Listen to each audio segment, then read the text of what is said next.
Eddie House played over a decade in the NBA. Guy could shoot. Yeah. Best basketball player, maybe you and Harden in the history of Arizona State University. We go down. We can say that. You could say that. I think I just said it. Yeah. Right there, live on TV. So, by the way, you have the rare distinction. You had to guard MJ and guard Kobe, and you faced LeBron, probably got manned up. KD, you probably didn't guard. You've been on the floor either with LeBron, too, but against all four of those. And I said earlier today, Kevin Durant feels like it's just he's separated from the league. Now, maybe that's not the case when LeBron returns healthy next year, and I don't feel that, but I do feel it now. If Giannis and Harden are the second-best players, I don't think they're close. I think KD is unstoppable. Break them all down. Let's start with Jordan. You had to guard Michael, and you were known more as an offensive guy than a defensive guy. Hardest part about guarding Michael? Well, I really didn't have to guard him because the size difference. 6'6", I'm 6 foot, and I was on the wing. That was Eddie Jones' job. Tough job for him, by the way. But watching his game, MJ, he's a tenacious competitor, right? And he's a straight killer. Like, he doesn't care about he's gonna get his money however he has to get. And on the other end, he's gonna lock you up too. I think when you look at his competitive nature, put him over the top. I think his skill set is not as good as LeBron's, but that killer instinct, second to none. Okay, Kobe. Closest thing to Jordan. Same carbon copy, just not the original. Just not quite. I always felt Michael was a little stronger than Kobe. Hands were a little stronger. Not that Kobe's not strong, but I always felt Michael was a little more intimidating on the defensive end. Oh, yeah, well, Mike got the Defensive Player of the Year. Yeah. So, I mean, he played defense. Kobe played defense too, but Mike was just different, man. Mike was a different beast. Kobe, on the other hand, as close as you're going to get to Mike without it being Mike. A little better shooting range.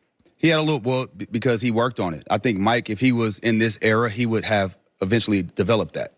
Let's talk about LeBron. You didn't guard him being on the same floor. Other team, compare him all-time greats. What's he do that separates him? I mean, his passing ability, his leadership qualities, skills. He gets everybody involved into the game, and that's the unique thing about him is that most stars, and it's crazy for him to be on the list for the top 5 scorers, right? Because those guys are killers. They just want the ball scored. They're not looking to pass at all unless they have to out of a triple team. This guy is a willing passer and able to score that way. That's the uniqueness about him. That's why he's in the conversation of greatest of all time, because of his skill set. What about Kevin Durant? Stone cold, the best scorer that we've seen. The reason being is because there's not a shot out there that he can't make. It's amazing. I mean, there's nothing that he can't do on the court. And then on top of that, he doesdoesn't take a bad shot. Like, all of his shots are good shots, and they're his shots. You know what I'm saying? Like, he's amazing. I mean, it is interesting. Yeah. A lot of people are saying, we'd like him to go. And my takeaway is Kevin Durant looks like he's finally happy. It's like winning does that. Well, don't try to get happier than happy. This is the happiest Kevin Durant's ever been. Well, he's winning. Yeah, but why screw it up? Why leave happy? People always think the grass is greener on the other side. Oh, relationships, businesses. Yeah. And when you go. What was the happiest you were? The happiest I was playing? In your NBA career, happiest you ever were? I'll say from the time I was playing with Phoenix, and I was on a bunch of different teams. So from the time I played with Phoenix till I retired. So about a 5-year stretch there, we were competing every year for a championship. And winning takes care of everything. That's the thing. If you're winning, it's fun. You lose. I was on a team with the Clippers, and we were so garbage. It was miserable. Everything was miserable. Practice was miserable. And then just flying, even the flights was chartered, they still was miserable. There was no food on the plane. So, I mean, it was just, if you're winning, that takes care of everything. When you look, I want to shift gears to the Sixers. And I said this, Oklahoma City could be the Warriors right now. They choose KD and Harden and let Westbrook go, who was a relentless guy but hard to play with. They just made the wrong choices, and they know it. If they'd have put their arms around KD and not move Harden, they would now be the Warriors because Kevin Durant wouldn't be on the Warriors, right? Philadelphia, similarly, has all these guys. They got a big. He's not healthy much. Simmons can't shoot, but he's 6'10" point guard. Butler's a great athlete. Tobias Harris can play more of a B. If I told you, all things considered, You're not going to keep all 4. You're not. You're not paying all these guys max. You can say you are. You're not. Who would you choose? Because I think they make the wrong choice. They become Oklahoma City. I would choose Jimmy Butler, and if you talk about pick 2. Yeah, and you have to pick 2. I have to pick 2 of those guys. I would go with Jimmy Butler and Ben Simmons. The only reason why I wouldn't go with Joel Embiid is let's use it. I'll use a car analogy, okay? You got a Phantom Rolls Royce. Okay. You hop in it, every time you in it, the check engine light comes on. You take it to the shop. You get it out of the shop, ride it for 2 days, check engine light comes back on. Take it back to the shop, you get in your other car. Happens to be a Ford F-150, right? Reliable. Never, the light's never, Ben Simmons.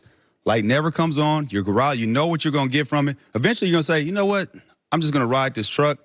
I'm going to get rid of this Rolls Royce because it's more of a problem than anything else. And I can't figure out what the problem is. I keep taking it to the shop. They can't figure it out. So I got to get rid of it. So your check engine light comes on in the Bentley. Yeah. That's a very good analogy. I like that. Thank you. If you can't figure it out and the light keep coming on, even though it's a Bentley, it becomes more of a headache. Yes, no doubt. 6 treatments a day to keep Embiid into games. His whole lower body is bad right now. I mean, You ever play with a big? You ever play with a big that got hurt a lot? No, I didn't play with a big that got hurt a lot. I played with Alonzo Mourning. He took care of his body. He ended up having a kidney issue. That's the only thing. But everybody,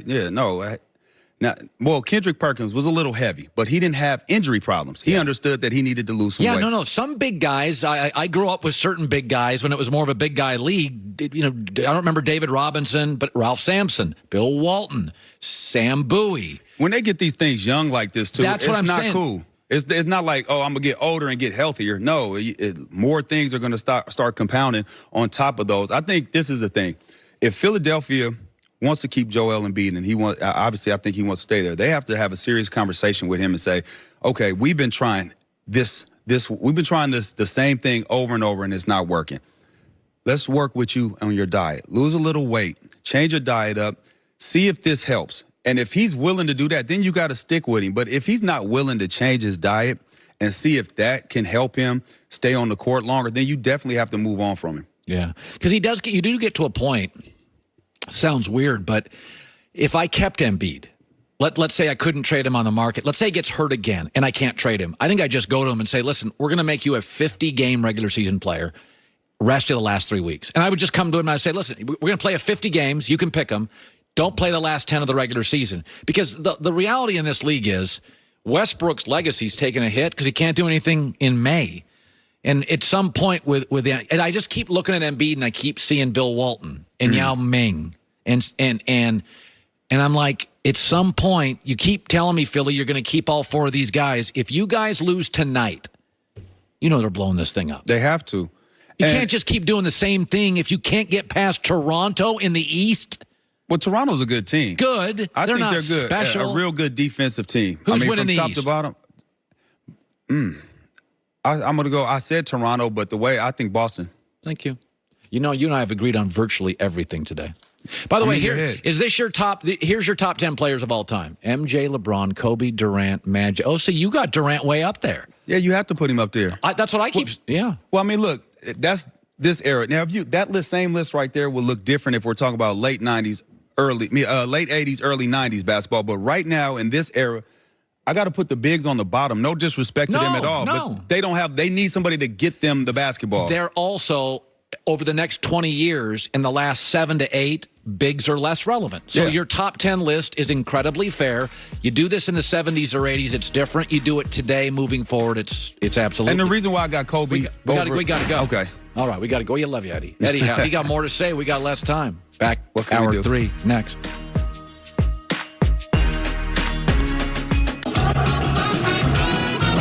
When it's time to head out.